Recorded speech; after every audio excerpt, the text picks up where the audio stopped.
अंडे की ये वाली रेसिपी अगर आपने एक दफ़ा बना ली तो आपको रोज़ नाश्ते में इसी रेसिपी की फ़रमाइश आएगी। अब होता ये है कि हम घर पे जब नॉर्मली इतने मोटे वाला और इतनी सारी वेजिटेबल वाला अंडा बनाते हैं तो एक तो वो अंदर से कच्चा रह जाता है, दूसरा वो टूट जाता है, तीसरा अगर किसी तरह से पका भी लें तो उनके अंदर की जो वेजिटेबल्स हैं, जो सब्ज़ियाँ हैं वो कच्ची रह जाती हैं। टेस्ट फ्लेवर निकल ही नहीं पाता और हमारी इतनी सारी चीज़ें जो हैं वो ज़ाया हो जाती हैं।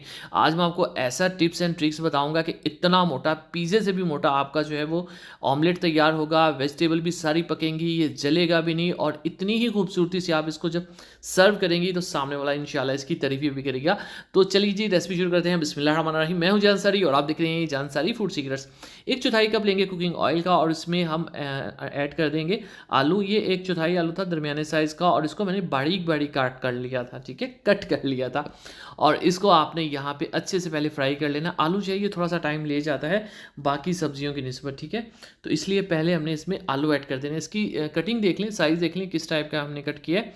ये इसमें इसको थोड़ा-सा पकाएँगे और जैसे इसका थोड़ा-सा ये जो आपको एक पका-सा लुक आएगा ना, तो ये देखिए आप एक पीस खा के देख लेते हैं, तब आपको पता चल जाएगा कि ये कुक हो गया। तब इसमें आपने प्याज़ ऐड करने, 1 प्याज़ हम इसमें ऐड करेंगे और ये भी मोटा नहीं, नॉर्मल आपने बड़ी कट करके ही इसमें ऐड करना है। इकट्ठे ऐड करेंगे तो आलू जो हैं वो कच्चे रह जाएँगे, इसलिए पहले मैंने आलूओं को ऐड किया था। ये शिमला मिर्च है, अगर अवेलेबल हो तो डाल दें, बहुत अच्छा फ्लेवर देती है। पिज़्ज़े की सी आपको जो है वो खुशबू आएगी ऑमलेट से। अब हमने क्या करना है, इन तीनों चीज़ों को अच्छे से कर लेना है कुक, लेकिन इतना नहीं कि ये बिल्कुल बैठ ही जाएँ, ठीक है? कच्चापन हम इनका जो है वो दूर करेंगे। अब एक और चीज़ हमने इसमें ऐड करनी है और उससे कह लें कि इस सारी की जो है वो ज़िंदगी बदल जाएगी, ये है हमारे पास टमाटर। टमाटर जो है वो बहुत खूबसूरत लगता है और इससे जो टेस्ट है वो भी बहुत अच्छा आता है। ये इसमें ऐड कर देंगे, एक टमाटर था बड़े साइज़ का, लेकिन इसको ज़्यादा कुक नहीं करेंगे, टमाटर इसके अंदर बिल्कुल बैठ जाए, हल्का सा कुक करेंगे। उसके बाद आपने क्या करना है, फ्लेम को ऑफ कर लेना है। अब इन वेजिटेबल्स को हमने यहाँ से निकाल लेना और ऑयल हम बाद में भी यूज़ कर लेंगे, ठीक है? ये ऑयल बहुत ज़्यादा फ्लेवरफुल हो गया है। ये जो सब्ज़ी हैं, ये भी काफ़ी गर्म है, तो हमने इनको निकाल के अच्छे से ठंडा कर लेना है, ठीक है? ये लें जी। उसके बाद ठंडा कर लेने के बाद एक खूबसूरत सा बाउल लेंगे और उसमें इन सब वेजिटेबल्स को जिनको हमने कुक कर लिया है, ऐड कर लेंगे, ठीक है? याद रखिएगा इसमें हमने कोई भी मसाला ऐड नहीं किया था क्योंकि ऑयल अलग होना था, तो वो मसाला जो है वो ज़ाया हो सकता था। वैसे आप कम ऑयल में भी कर सकते हैं, लेकिन ऐसे करने से ये ज़रा खिली-खिली रहती हैं। 3 यहाँ पे हम अंडे लेंगे, 3 लोगों के लिए बना रहे हैं, वैसे आप 4 से 5 अंडे भी इसमें यूज़ कर सकते हैं। अब यहाँ पे हमने इसमें कुछ जो है वो मसाले ऐड करने हैं, तो नमक ऐड कर देंगे हाफ़ टी स्पून के करीब। हल्दी जाएगी इसमें 1 चुटकी ऐड कर देंगे, बहुत ज़्यादा नहीं। ज़ीरा पाउडर है हाफ़ टी स्पून जाएगा और हल्का-सा आपने इसको काली मिर्च का टच देना है। ऑमलेट कोई भी हो, अंडे की कोई भी रेसिपी हो, काली मिर्च ज़रूर जाती है। चिली फ्लेक्स 1 टीस्पून भर के ऐड कर देंगे और इन सब चीज़ों को हम अच्छे से कर देंगे मिक्स।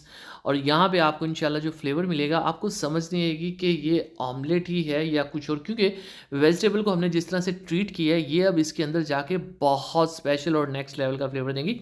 हरी मिर्चें यहाँ पे ऐड करेंगे, जब हमने वेजिटेबल को पकाना है वहाँ पे ऐड नहीं करेंगे क्योंकि इसकी खुशबू जो है वो फ्रेश ही अच्छी लगती है। हरा धनिया इसमें ऐड कर देंगे, बहुत खूबसूरत लगेगा, एक फ्रेश सा आपको फ्लेवर देगा और ये शानदार सा हमारा जो मिक्सचर है ये तैयार हो गया है। अगर आपको सुबह काम करने में प्रॉब्लम फ़ील होती है तो ये वेजिटेबल को जो हमने पकाया है, ये आप रात को भी बना के रख सकते हैं, सुबह इसमें अंडा आप ऐड कर दें। अब बारी आ जाती है कि आपने इसका मोटा ताज़ा जो है ऑमलेट बनाना कैसे है। लो टू मीडियम फ्लेम के ऊपर आपने अंडे को इसमें ऐड करना है, ठीक है? और उसके बाद बाउल को अच्छे से साफ़ कर लेना आपने। इसको ऊपर से शेप दे लेंगे, थोड़ा-सा इसको बैलेंस कर लेंगे ताकि ये बिल्कुल एक जैसा जो है वो प्लेन इसके ऊपर हो जाए, ठीक है? फ्लेम देख लें, बहुत ज़्यादा मैंने नहीं रखा, फ्लेम नॉर्मल सा है।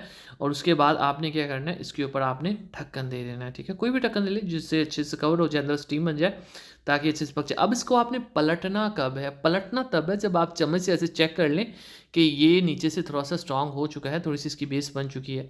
अब एक बड़े चम्मच से भी इसको पलटा जा सकता है, लेकिन आप एक प्लेट से इसको फ्लिप कर सकते हैं। इससे कोई भी चीज़ जो है वो पलटना बहुत आसान हो जाती है, ठीक है? ये देखिए इसको हम फ्लिप कर देंगे, ये प्लेट के अंदर आ जाएगा और उसके बाद आपने इसको इसके अंदर जो है वो दोबारा से ऐड कर देना है। बैक साइड इसकी जो है वो कच्ची है, तो वो अच्छे से जो है पक जाएगी।